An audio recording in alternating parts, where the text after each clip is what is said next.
আসসালামু আলাইকুম। আজকে আমরা জেনে নিব গরুর মাংস খেলে হার্টের ক্ষতি হয় কিনা। আমরা যারা হার্টের ডাক্তার আছি, সবসময় একটা প্রশ্ন কিন্তু আমাদের ফেস করতে হয় যে, "ডাক্তার সাহেব বাড়ি গিয়ে আমি গরুর মাংস খেতে পারবো কিনা?" সেটা রিং পরানো হোক, বাইপাস সার্জারি হোক, এমনকি প্রেশার জন্য আসুক ডাক্তারের কাছে। এই প্রশ্ন করবেই। এর উত্তরটা খুব সহজভাবে দিলে বলব যে, শুধুমাত্র গরুর মাংস খাওয়ার কারণে আপনার হার্টের ক্ষতি হয় না। কারণ গরুর মাংসে এমন কোনো উপাদান নাই যা আপনার হার্টকে গিয়ে ড্যামেজ করে দেয়। তাহলে গরুর মাংসর ক্ষতিকারক দিকটা কি? এটা কি প্রচুর খাওয়া যাবে কিনা? না, কোনো মাংসই প্রচুর খাওয়া যাবে না। বিশেষ করে রেড মিট। রেড মিট বলতে আমরা বুঝি যে মাংসগুলো লাল, যেমন পাখির মাংস, মুরগির মাংস কিছুটা সাদাটে, এটা হলো হোয়াইট মিট। গরুর মাংস, ছাগলের মাংস, ভেড়ার মাংস, শুয়োরের মাংস বা ঘোড়ার মাংস এগুলি কিন্তু একটু লালচে থাকে, কারণ এদের মধ্যে মায়োগ্লোবিন থাকে। যার ফলে এদের প্রোটিনও বেশি থাকে এদের মধ্যে ভিটামিনও বেশি থাকে, আয়রন বেশি থাকে। এগুলোর উপকারী দিক আছে, কিন্তু এর অপকারী দিকও আছে। যদি আপনি প্রচুর পরিমাণে রেড মিট খান, তাহলে কিন্তু এটা আপনার স্বাস্থ্যের ক্ষতি করবে। কীরকম একটু ভেঙে বললে, যেমন আপনি যদি রোজ ১০০ গ্রাম করে রেড মিট খান, যে কোনো ধরনের রেড মিট, এবং সেটা ২০-৩০ বছর ধরে খান, প্রতিদিন এই পরিমাণে খান, তাহলে দেখা যায় এইটা আপনার কোলন ক্যান্সার বা আপনার পরিপাকতন্ত্রের ক্যান্সারের হার প্রায় শতকরা ২০ ভাগ বাড়িয়ে দেয়। তার মানে কারো যদি না খেলে যা হয় তার তুলনায় শতকরা ২০ ভাগ আপনার বেশি হয়। তেমনি কোলেস্টেরলের বাড়া বা হার্ট অ্যাটাকের চান্স এরকম শতকরা ১৫% বেশি হয়। ডায়াবেটিস হওয়ার চান্স শতকরা ১৫-২০% বাড়ে। এইভাবে বাড়ে। কিন্তু আমরা কি ওইভাবে মাংস খাই কিনা? আমাদের দেশে এটা সম্ভব না। একজন আমেরিকান মানুষ গড়পড়তা প্রায় প্রতি সপ্তাহে ১৬০০ গ্রাম মাংস খায়, রেড মিট খায়। আর একজন ইউরোপিয়ান খায় ১১০০ গ্রাম। সেই তুলনায় আসলে একজন বাংলাদেশি মানুষ কতটুকু খায়? খুবই সামান্য।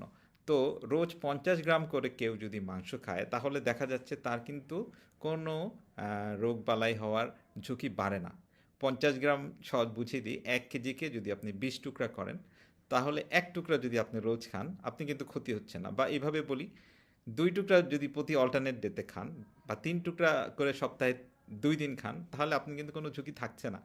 কিন্তু হার্টের রোগীদের এটা হয়, দাওয়াতে গেলে সপ্তাহে ১ দিন বা মাসে ১ দিনও ওনাদের পরিবারের সদস্যরা ওনাদেরকে মাংস খেতে দেয় না। এটা কিন্তু ওনার জন্য একটা মানসিক অসুস্থতা তৈরি করে। উনি নিজেকে ডিপ্রাইভ মনে করেন, উনি মন খারাপ করে থাকেন। এতটা রিজিড হওয়ার কোনো কারণ নাই। চলেন এবার এসে দেখি অনেকে গরুর মাংস আর ছাগলের মাংসের মধ্যেও কেন পার্থক্য করে। আসলে এই ২ টা যদি আমরা কম্পেয়ার করি, ১০০ গ্রাম গরুর মাংসে ক্যালোরি থাকে ২৫০ কিলো ক্যালোরি। আর সেখানে ছাগলে থাকে বা খাসিতে থাকে ২৯৪।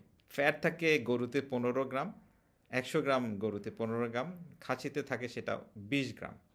সেম অ্যাজ কোলেস্টেরল থাকে 88 মিলিগ্রাম, খাসিতে সেটা থাকে 98 মিলিগ্রাম। সহজেই বোঝা যাচ্ছে যে যদি ক্ষতি হয়, গরুর মাংসের চেয়ে খাসির মাংসে বেশি ক্ষতি হয়। এবার আসেন মুরগির সাথে কম্পেয়ার করি।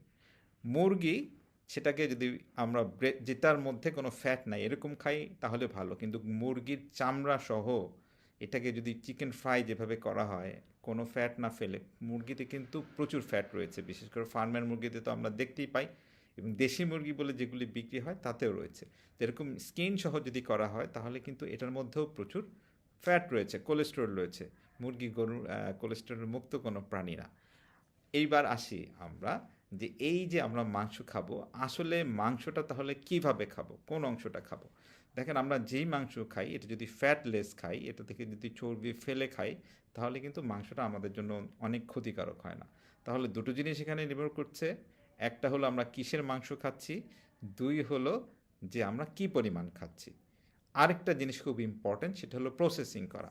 যেমন মাংসটার ফ্যাট ট্যাট ফেলে লিন মিট খাওয়া। নাম্বার 4 হলো কিভাবে এটা রান্না করা হয়। আপনি যেই মাংসই খান, সেটা যদি আপনাকে দেখা যায় বেশি করে তেল দিয়ে ভুনা করে মশলা দিয়ে বা বিভিন্ন অ্যাডিটিভস দিয়ে প্রসেস করে আপনি খান, তাহলে যে কোনো মাংস আপনার জন্য ক্ষতিকর। অন্যদিকে এটা যদি স্টিমড করে বেক করে খান বা কাবাব করে না পুড়িয়ে খান, তাহলে কিন্তু না পুড়িয়ে কাবাব করে খেলে কিন্তু ফ্যাট অংশটা নষ্ট হয়ে যায়, কিন্তু পোড়া পোড়া করা যাবে না। তাহলে দেখা যায় এটা কিন্তু আপনার অত ক্ষতি করতে পারছে না। তাই মুরগির মাংস যদি খুব রেস্টুরেন্টে যেভাবে রান্না করা হয় টেস্টি করার জন্য বিভিন্ন কেমিক্যাল অ্যাড করে, এটা কিন্তু স্বাস্থ্যের জন্য খুব ক্ষতিকারক। তেমনি পোলট্রি মুরগি যেটাকে বলা হয় ফার্মের মুরগি, তাকে যে প্রচুর অ্যান্টিবায়োটিক খাওয়ানো হয়, এই অ্যান্টিবায়োটিক কিন্তু মাংসে চলে আসে। এই ধরনের মুরগিও কিন্তু বেশি খাওয়া স্বাস্থ্যের জন্য ক্ষতিকর। চলুন এবার আমরা চিন্তা করি একজন মানুষ যিনি মাংস খান আরেকজন যিনি নিরামিষভোজী বা ভেজিটেরিয়ান বলে, ২ জনের মধ্যে কেন দেখা যায় যে মাংস যিনি খান তার রোগবালাই বেশি হয়? প্রথম কথা হলো লাইফস্টাইল বা জীবনযাপনের পদ্ধতি। যারা সাধারণত নিরামিষভোজী হন, তারা যেই ধরনের জীবনযাপন করেন, যারা মাংস বেশি খান, তারা কিন্তু ভিন্নতর ধরনের জীবনযাপন করেন। তারা কিন্তু অনেকেই স্মোক করেন, আবার অ্যালকোহলও খান বা লাইফে রেগুলারিটিস নাই। সো আপনাদের বুঝতে হবে যে শুধুমাত্র গরুই বা গরুর মাংসই কিন্তু সমস্ত দোষের কারণ না, হার্টের ক্ষতির কারণ না। আর আপনার কোলেস্টেরল যদি নরমাল থাকে, গরুর মাংস খেলে কিন্তু কোলেস্টেরল বাড়ার কথা না, বা মাংস খেলেও বাড়ার কথা না, অন্য রেড মিট খেলেও বাড়ার কথা না। এবার চলুন আমরা জেনে নিই রেড মিটের তো অপকারিতার শেষ নাই। বিশেষ করে যাদের গাউট আছে বা বাত আছে তাদের ইউরিক অ্যাসিড বাড়ায়, ক্যান্সারের ঝুঁকি বাড়ায়, কোলেস্টেরল বাড়ায়, হার্ট অ্যাটাক বাড়ায়, নানাবিধ দুর্নাম নিয়েই রেড মিট বেঁচে আছে। এর উপকারিতা কী? উপকারিতা হলো এতে প্রচুর পরিমাণ প্রোটিন রয়েছে। কেউ অসুস্থতার পরে বা নানাবিধ ইনফেকশন রোগবালাইয়ের পরে, অপারেশনের পরে রোগীর যখন একজনকে ঘাটতি পূরণ করতে হয় তখন কিন্তু রেড মিট খেলে বেশি প্রোটিন পায়। তেমনি এতে রয়েছে প্রচুর পরিমাণে জিঙ্ক, প্রচুর পরিমাণে আয়রন, হিম আয়রন যেটা প্রাণীজ আয়রন রয়েছে, যেটা আমাদেরকে আয়রনের ঘাটতি পূরণ করে। প্রচুর ভিটামিন, বিশেষ করে ভিটামিন B12 যেটা খুবই রিচ সোর্স, সবসময় প্ল্যান্টে পাওয়া যায় না। হ্যাঁ, অন্যান্য ভিটামিনগুলি কিন্তু রেড মিটে বেশি। তাই রেড মিট কিন্তু আমাদের খেতে হবে। যদি আপনার ধর্মীয় নিষেধ না থাকে, রেড মিট আপনার খেলে উপকারী আছে পরিমিত পরিমাণে খেলে। আজকে আমি এই পর্যন্তই বলবো, এর বেশি কিছু বলবো না, কারণ সময় সংক্ষেপ। তো এর বাইরে যদি কোনো প্রশ্ন থাকে প্লিজ আমাকে লিখে জানাবেন, আমি উত্তর দেওয়ার চেষ্টা করব। আর এতক্ষণ সঙ্গে থাকার জন্য ধন্যবাদ।